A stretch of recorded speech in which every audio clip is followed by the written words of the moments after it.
ईसा ने धड़ल्ले से इंसाफ ले लिया। उसके खिलाफ, उसकी अहलिया के खिलाफ, बच्चों के खिलाफ रेफरेंस भेजने और उसके बाद ये कोशिश करने कि उनके जायदाद की तहकीकात एफबीआर के जरिए होगी, उनको पसपाई हुई है। ना सिर्फ रेफरेंस भेजने वालों को पसपाई हुई है, रेफरेंस भिजवाने वालों को पसपाई हुई है।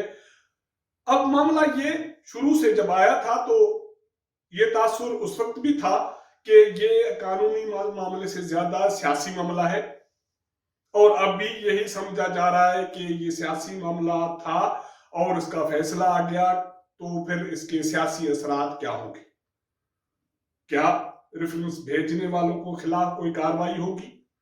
भिजवाने वाले तो ताकतवर हैं, उनका तो कोई नाम भी नहीं ले सकता, लेकिन वजीर कानून उसका क्या होगा, शहजाद अकबर का क्या होगा, जिन्होंने अहम किरदार किया इस रेफरेंस को भेजने के हवाले से। और उसके साथ साथ 2 जजेस ने अपना फैसला क्यों वापस ले लिया, पंजाब के जजेस का किरदार क्या रहा, इस हवाले से इस फैसले की सियासी जो मुहरकात है इसका जायजा लेंगे। जिन दोस्तों ने मेरा चैनल सब्सक्राइब नहीं किया या नए दोस्त देख रहे हैं तो इसको सब्सक्राइब करें, वॉच करें और शेयर करें। तो बात हो रही थी जस्टिस काजी फायज ईसा की नजरसानी दरखास्त की फैसले की। फैसला आपके सामने है, 2-3 मेन पॉइंट्स हैं। वो ये है कि जो फुल कोर्ट ने 7 रुकनी बेंच ने 10 रुकनी बेंच में से 7 जजेस ने जो फैसला दिया था कि जस्टिस काजी फायज ईसा की अहलिया, उनके बच्चों के जो लंदन में असासी हैं, उनकी एफबीआर तहकीकात करे और इसके हवाले से वो रिपोर्ट आ जाए और उसके बाद वो रिपोर्ट चली जाएगी सुप्रीम जुडिशल काउंसिल में। अब 10 रुकनी बेंच में से 6 जजेस ने उस फैसले को कलअदम करार दे दिया है। ना सिर्फ फैसले को कलअदम करार दे दिया है, लेकिन जो एफबीआर को तहकीकात का हुक्म मिला था उसको गैर कानूनी करार दे दिया गया और ये वाज़ेह किया गया कि इस फैसले की रोशनी में, इसका मतलब है 19 जून 2020 का जो फैसला था उसके हवाले से जो भी पेशरफ्त हुई, इंफॉर्मेशन इकट्ठे हुई, एफबीआर ने इकदाम उठाए या किसी इदारे ने इकदाम उठाए, उनकी कोई कानूनी हैसियत नहीं होगी। ना सिर्फ कानूनी हैसियत नहीं होगी लेकिन उनके जो उन पे कोई कार्रवाई भी नहीं हो सकेगी जो मेन पिली थी कि अब सुप्रीम जुडिशल काउंसिल काजी ईसा की अहलिया, उनके बच्चों के खिलाफ कोई इस बुनियाद पे कार्रवाई नहीं कर सकती। इसका मतलब है कि इस खानदान से के सर पे जो तलवार लटक रही थी वो तलवार हट गई है। वो तलवार तो हट गई, लेकिन जो 2 साल इस खानदान ने भुगता है उसका जवाब कौन देगा? ये तो सुप्रीम कोर्ट का मोजिज जज था जो अपने बिरादरान जजेस के सामने खड़ा हो गया डाइस पे अपनी अहलिया के साथ, अपनी बेटी के साथ, और उसके बाद वो कहते हैं ना कि लोग आते गए और कारवां बनता गया। फिर तो कारवां बन गया, मुख्तलिफ बार काउंसिल्स आ गए और पीएफयूजे और बाकी इदारे सारे आ गए।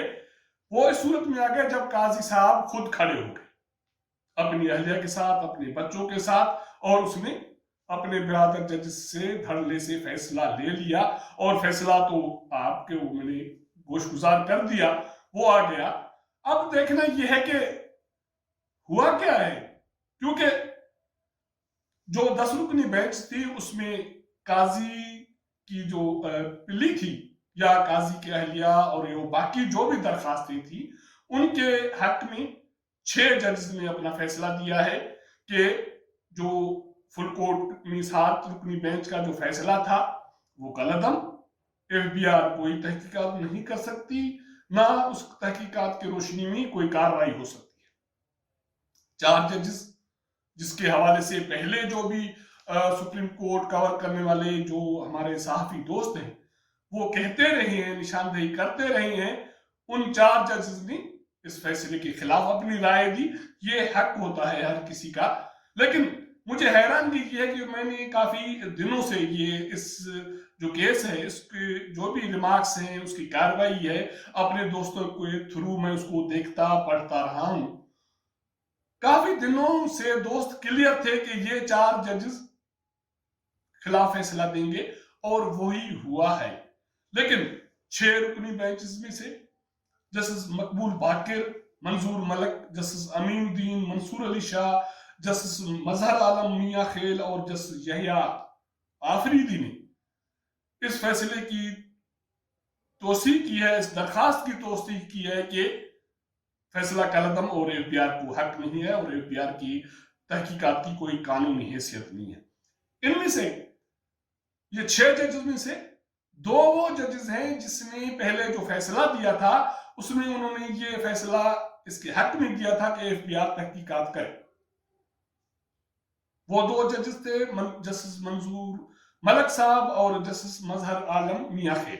जब मामला नजरसानी पे आया और जस्टिस काजी ने खुद दलाइल दिए, उसकी अहलिया ने दलाइल दिए, तो वो कन्विंस हो गए कि उन्होंने जो पहले फैसला किया था वो फैसला दुरुस्त नहीं था। आखिर उनको अपना फैसला वापस लेना पड़ा। ये बड़े दिल गुर्दे की बात होती है कि जब आदमी गलती करे और उसकी तस्सीह करे। और उनमें से ये 6 रुकनी बेंच में से 3 जजेस का ताल्लुक पंजाब से है। जस्टिस मकबूल बाकिर सिंध से ताल्लुक रखते हैं। जस्टिस आफरीदी और मियां खेल का ताल्लुक केपीके से है। दोस्त कहते हैं जो यहाँ सुप्रीम कोर्ट कवर करते हैं, वो कहते हैं कि पंजाब से ताल्लुक रखने वाले 3 जजेस ने काजी के साथ खड़े होकर ये मिसाल कायम कर दी कि अभी भी इंसाफ का बोल बाला है और ये जरूरी नहीं है कि पंजाब हुकूमत के साथ खड़ा है या एस्टेब्लिशमेंट के साथ खड़ा है। ये इन दोस्तों की एक राय है। बाकी जस्टिस मकबूल बाकिर पहले भी काजी साहब के साथ खड़े थे। यह आफरीदी की सूरत हाल थोड़ी सी मुख्तलिफ है। उन्होंने मेन पिटीशन में भी कहा था कि जस्टिस काजी की जो दरखास्त है वो नाकाबिले समात है। आज भी उन्होंने काजी के इनफरादी दरखास्त की मुखालफत की, जो जिसमें पिल्ली सेम है, जो बार काउंसिल ने की, जो सरीना ईसा ने की थी और पीएफयू ने की थी और काजी ने की थी। सबकी बिल्ली एक है, लेकिन यह आफरीदी कहते हैं कि मैं न मानूं। उन्होंने जैसे काजी फायज ईसा की जो इनफरादी दरखास्त थी उसको एक मरतबा फिर अपोज किया।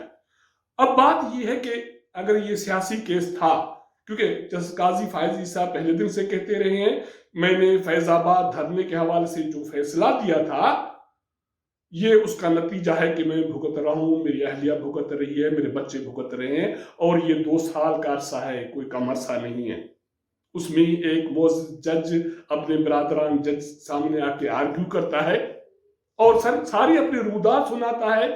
कभी कभार जज्बाती होकर रो पड़ता है, कभी कभार उसकी अहलिया जज्बाती होकर रो पड़ती है, क्योंकि जो उन्होंने भुगता है 2 सालों में, जो उनके साथ रवैया अख्तियार किया गया है, तो इसका जिम्मेदार कौन है? जो बड़ा मेरा जो यहाँ इस प्रोग्राम में कंसर्न है, क्योंकि सरीना ईसा के असेट्स के हवाले से, टैक्स छुपाने के हवाले से ऑलमोस्ट ये कहा जा सकता है कि ये इल्जाम जस्ट लाइक मनी लॉन्ड्रिंग का था। वो बैरिस्टर शहजाद अकबर साहब ने उसकी पेशरफ्त उस पर की। उसके बाद वजीर कानून जनाब फरूक नसीब साहब ने एक रेफरेंस बनाया, सदर साहब को रेफरेंस भेजा गया, वजीर आजम ने उसको इंडोर्स किया और सदर साहब ने रेफरेंस भेज दिया सुप्रीम जुडिशियल काउंसिल में। तो उसके बाद फुल कोर्ट ने उस पर फैसला दिया। अब रिव्यू का फैसला भी आ गया। न कोई इल्जाम साबित हुआ, न टैक्स चोरी, कुछ भी साबित नहीं हुआ, और जस्टिस काजी फायज ईसा अपने खानदान के साथ एक क्लीन चिट लेके बाहर निकले। तो ये सारे अमल में पसपाई किसकी है? क्या ये हुकूमत की शिकस्त है? हुकूमत की तो हैसियत आपको सबको अंदाजा है। वो तो 2 दिन पहले जो एक पिंडी में गपशप हुई थी फॉरेन पॉलिसी के हवाले से, मुस्तकबिल के प्लान के हवाले से, और वो अगर न हो तो फिर भी तो सबको पता तो है और कोई चीज छुपी हुई नहीं है। तो अब मामला ये है कि शहजाद अकबर के खिलाफ या बैरिस्टर फर्रुख नसीम के खिलाफ, जिन्होंने ये रेफरेंस इनिशिएट किया था, किसी न किसी इतला के बुनियाद पे, किसी न किसी दस्तावेज की बुनियाद पे, क्या वो इस्तीफा दे देंगे? क्योंकि हुकूमत की पसपाई हुई है। ये बात नहीं है कि काजी की फतेह हुई है, लेकिन बात यह है कि हुकूमत की अगर पसपाई हुई है तो वजीर आजम इमरान खान इन दोनों के खिलाफ कार्रवाई करेंगे, इनको कहेंगे कि ये इस्तीफा दे। अगर नहीं तो फिर मिसाल कैसे बनेगा इंसाफ का, जिसकी बात वजीर आजम इमरान खान हर फोरम पे करते हैं कि जहां इंसाफ का बोलबाला नहीं होगा वहां मसाइल हल नहीं होंगे। तो काजी साहब तो अपना केस तो जीत के चले गए, अब इंसाफ का बोलबाला कब होगा? जिन्होंने रेफरेंस बनाया, जिन्होंने बनवाया, उनके खिलाफ कार्रवाई क्या होगी, ताकि मुस्तकबिल में ऐसी सूरत हाल किसी जज तो दूर की बात है, किसी आम आदमी के साथ भी ना हो। अगर हमारा ये भी लागा आपको पसंद आए तो अपना फीडबैक हमें जरूर दीजिएगा। हम कोशिश करते हैं कि मुख्तलिफ मौजूआत, मुख्तलिफ जो अहम इशूज हैं उस पर अपना एक पॉइंट ऑफ व्यू इंटेक आपको दे दें, और हमारी कोशिश ये है और हमारी ख्वाहिश ये है कि आप इस पे अपना फीडबैक हमें जरूर दें। तो मुलाकात आपके साथ करेंगे हम अगले प्रोग्राम में, तब तक इजाजत दीजिएगा। अल्लाह हाफिज।